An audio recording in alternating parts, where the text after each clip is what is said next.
হুট করে আগের দিন রাতে প্রিপারেশন নিয়ে রিসোর্ট বুক করে পরদিন সকালে মানে গতকাল সকালে আমরা চলে গিয়েছিলাম গাজীপুরের ভাওয়াল রিসোর্টে।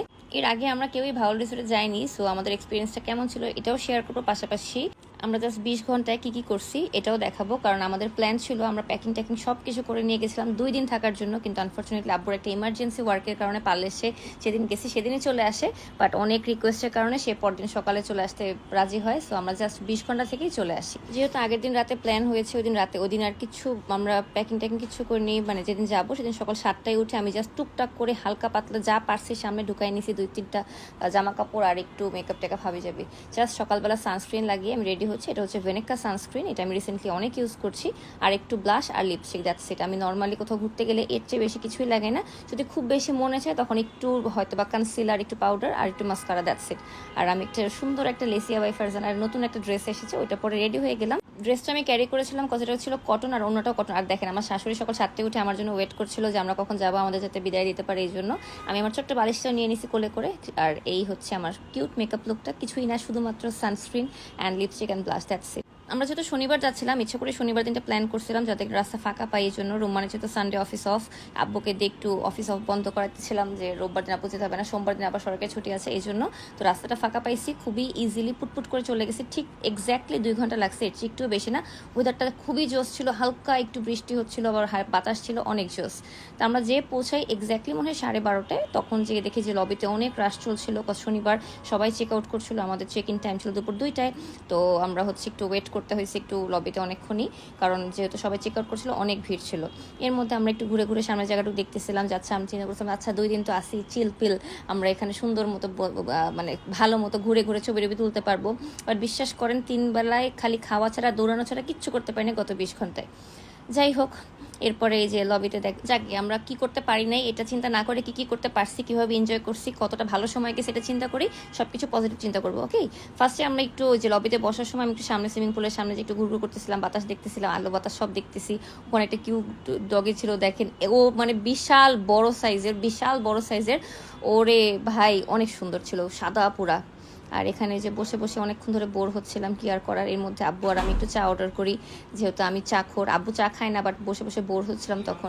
এরপর রুম্মান সীমান্ত ওরা যে বারবার প্যারা দিয়ে চেক ইনটা করায় ফেলে, এরপর আমাদের একটা ওয়েলকাম ড্রিঙ্ক দেয়, তারপর আমাদেরকে নিয়ে চলে যায় আমাদের রুমগুলোতে। আব্বু আম্মুর রুম ছিল ফার্স্টে, আব্বু আম্মুকে আমরা একটু পরে ড্রপ করে দেবো, দেখবেন তখন আব্বু আম্মুকে হাই বলতে বলা হচ্ছে, রায়ন বলছে হাই বলো। এই হচ্ছে আব্বু আম্মু, ওদেরকে আব্বু আম্মুর রুমটা ফার্স্টে, তারপর হচ্ছে আমার সীমান্তের রুম, তারপর হচ্ছে আস্থার রুম, ইয়ার রুম ছিল রুম্মানের রুম। আর আব্বু আম্মুর সাথে রায়ানকে দিয়েছি, কারণ ও একা রুমে আমরা দিব না কেউ, ও ভয় পায় যদি, এজন্য ও যদি ভয় নাও পায় তা ওর চেয়ে বেশি ভয় পাবো আমি আর আম্মু, কারণ হচ্ছে আমার ভাইটা একা আছে, আম্মু বলে আমার ছেলেটা একা আছে, এটা আমরা মানতেই পারবো না, ছোট মানুষ। আর এই দেখেন আব্বু কি সুন্দর করে আম্মুর ব্যাগ ক্যারি করে নিয়ে যাচ্ছে, রুম্মান আম্মুকে ধরে নিয়ে যাচ্ছে।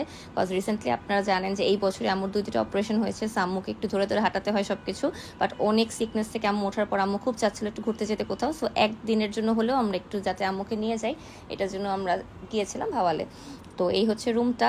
সত্যি কথা বলতে ওদের এখন চলছিল বোধহয় 40% একটা ডিসকাউন্ট চলছিল, ওই জন্য আমার কাছে মনে হয়েছে আচ্ছা ঠিক আছে এই প্রাইসটা ঠিক আছে। কিন্তু এর বাইরে যদি রেগুলার যে রুম প্রাইসটা, ওই প্রাইসে আমাকে যদি কেউ বলে এখানে যে থাকতে, আমি কখনোই হয়তো যাবো না, কারণ এটা আমার কাছে অনেক বেশি এক্সপেন্সিভ মনে হয়েছে। এর চেয়ে মানে এই টাকায় আমার কাছে মনে হয় আমি ঢাকাতে যে কোনো 5 স্টারে বা চিটাগংয়ে যে 5 স্টারে মানে ওই যে স্টেকেশন যেটাকে বলে, আমি খুব ভালো মতো থাকতে পারবো, কোনো প্যারা না নিয়ে। এখন আপনারা বলতে পারেন যে আপনি প্রাকৃতিক সৌন্দর্য দেখতে পারতেছেন, বাট এটা যার চয়েস আপু। প্রাকৃতিক সৌন্দর্য কারো ভালো লাগে কারো ভালো লাগে না। আমি বলবো না ওদের জায়গাটা সুন্দর না, অবশ্যই অনেক বেশি সুন্দর, ওদের সার্ভিস অনেক ভালো। বাট থাকে না যে আমার কাছে মনে হয় যে একটা হোমলি এনভায়রনমেন্ট হলে আমার কাছে বলে খুব বেশি ওই যে যেটাকে বলে কমার্শিয়াল টাইপ না হলেও ভালো লাগতো, এরকম লাগে। যদিও ওদেরটা অনেক বেশি ন্যাচারাল, অনেক বেশি সুন্দর, সব কিছু ঠিক আছে, বাট জানি না পার্সোনালি আই ফেল্ট লাইক যে না আমি আর একটু কোজি জিনিসটা পছন্দ করতাম, হয়তো খুব বেশি এরকম কমার্শিয়াল না হয়ে। স্পেসটা অবশ্যই অনেক সুন্দর ছিল। এটা হচ্ছে দুপুরে লাঞ্চ করার জন্য আমরা চেক ইন করার পর চলে আসি, কাজ আমরা লাঞ্চটা করে চিন্তা, যেহেতু অলমোস্ট 2টা-2:30 বেজে যায়, তখন তো লাঞ্চ আমরা সকাল 8টায় বেরিয়েছি বাসা থেকে বা 9টার দিকে বেরিয়েছি। সো লাঞ্চ করে তারপর আমরা করব। তো লাঞ্চে আমরা সবাই ভাতই খাবো, ভর্তা ভাত ডাল এগুলো খাবো। তারপর জন্য গরুর মাংস, আমাদের জন্য মুরগি মাংস, ভর্তা ভাত সবজি ডাল এগুলো আমরা হচ্ছে অর্ডার করি।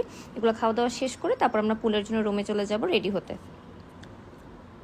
আর এই পুলের জন্য রেডি হতে হতে আমি হচ্ছে আমার ফেসে সানস্ক্রিনটা ভেনেকা সানস্ক্রিন, এটা মানে SPF 30+ এটা অ্যাড করছি।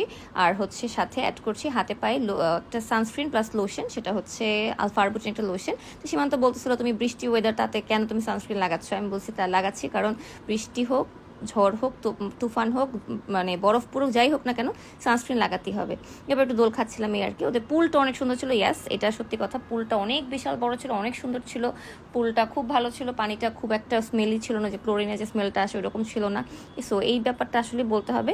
বাট আমরা যখন জাস্ট পানিতে নামি এরপরে ক্যামেরা একদম দূরে সরাই রাখি যাতে কিনা আমরা শুধুমাত্র এনজয় করতে পারি, কজ 2 জনের জন্য গেছি। তখন পর্যন্ত ভাবছিলাম 2 জনের জন্য গেছি, আব্বুকে ডেকে ডেকে নামাচ্ছিলাম, আম্মু বলে যাও না, পরে যাও পরে যাও, বা আম্মু একা বসে থাকবে এই জন্য হয়তো আব্বুকে ডাকতেছিল পরে যাও। এরপর পুল থেকে আসতে আসতে আমাদের অলমোস্ট 6টা বেজে যায়। এসে আমরা ফ্রেশ হতে হতে আমার খুব কফি খেতে ইচ্ছা করছে, চা খেতে ইচ্ছা করতেছে, তো সীমান্ত আমাকে একটু কফি বানাই দিছে।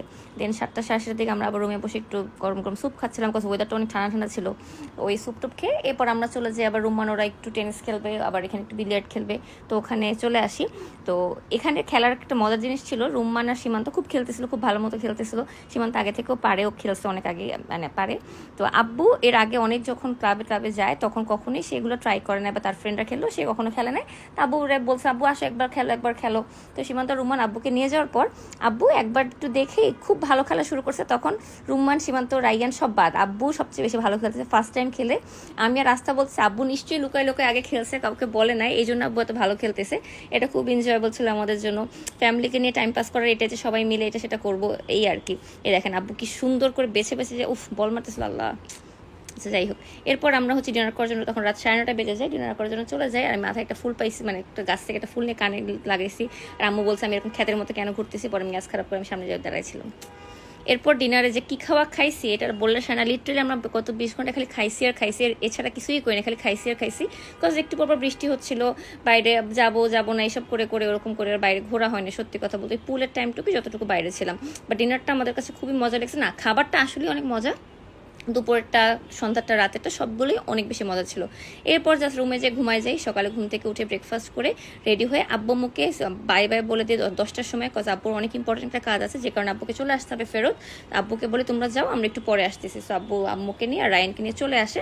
দেন আমি, আস্থা, রুম্মান, সীমান্ত আমরা ছিলাম, আমরা বেশিক্ষণ না 2-2.5 ঘন্টা ছিলাম হয়তো বা। এরপরে এরপর রুমে যে আমরা লাগেজটা প্যাক করে ফেলি, আমার টুকটাক 2-একটা ফটোশ্যুট করার দরকার ছিল, ওটা করে ফেলছি, প্রমোশনাল অফকোর্স, নিজের না, আমার আর সীমান্তের একটা মাত্র সিঙ্গেল মানে ছবি আছে আমাদের পুরো ট্রিপে, তো ওইটা আমি পরে দেখাবো না, সমস্যা নেই।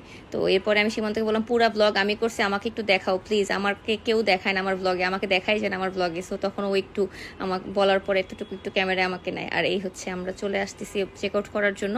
তখন আবার রুম মানে খালি ছিল, রুমান বলছিল থাকবা, আস্তা বলছিল থাকবা, আমি বলছি না আরে ভাই প্ল্যান করছি যাবো গা, এখন যাবো গা, চলো জায়গা শেষ, কি আর করার। এরপর আসার সময় 1 কাপ চা অর্ডার করি, কারণ হচ্ছে ওদের সকালবেলা আমি যে নিজের হাতে বানানো চাটা না খেলে আমার ভালো লাগে না। সো ওই চাটা খেয়ে আমি একটু নিজে রিল্যাক্স হয়। আর এখানে ওদের হাতে বানানো চাটা অনেক বেশি মজা ছিল, আমি একটু কড়া করে বানাইতে বলছি যাতে কড়া চাটা একটু মাথাটা ঠান্ডা হয়। এরপর আফসোস করতেছিলাম আমি আর রাস্তা যে ছবি তুলতে পারিনি, এটা করতে পারিনি, ওটা করতে পারিনি। পরে চিন্তা করলাম যে না ধুর, আফসোস করে কি হবে, যা যা এনজয় করছে এটাই কি বেশি না। আমাদের আসার কোনো কথাই ছিল না, কোনো প্ল্যানই ছিল না, স্টিল নাও হুট করে প্ল্যানে 1 ঘন্টার মধ্যে প্ল্যান করে পরের দিন সকালে আমরা চলে আসছি, এটাই কি বেশি না। এত ব্যস্ততার মধ্যে একটা দিন সময় করে জাস্ট একটু ঘুরছি, নিজে রিল্যাক্স করছি, চিল করছি, এটাই তো অনেক বেশি, তাই না? সো যেটা করতে পারছি ওটা নিয়ে আলহামদুলিল্লাহ বলছি, আলহামদুলিল্লাহ আলহামদুলিল্লাহ আলহামদুলিল্লাহ। থ্যাংক ইউ সো মাচ সবাইকে ধৈর্য ধরে আমার ভিডিওটা দেখার জন্য।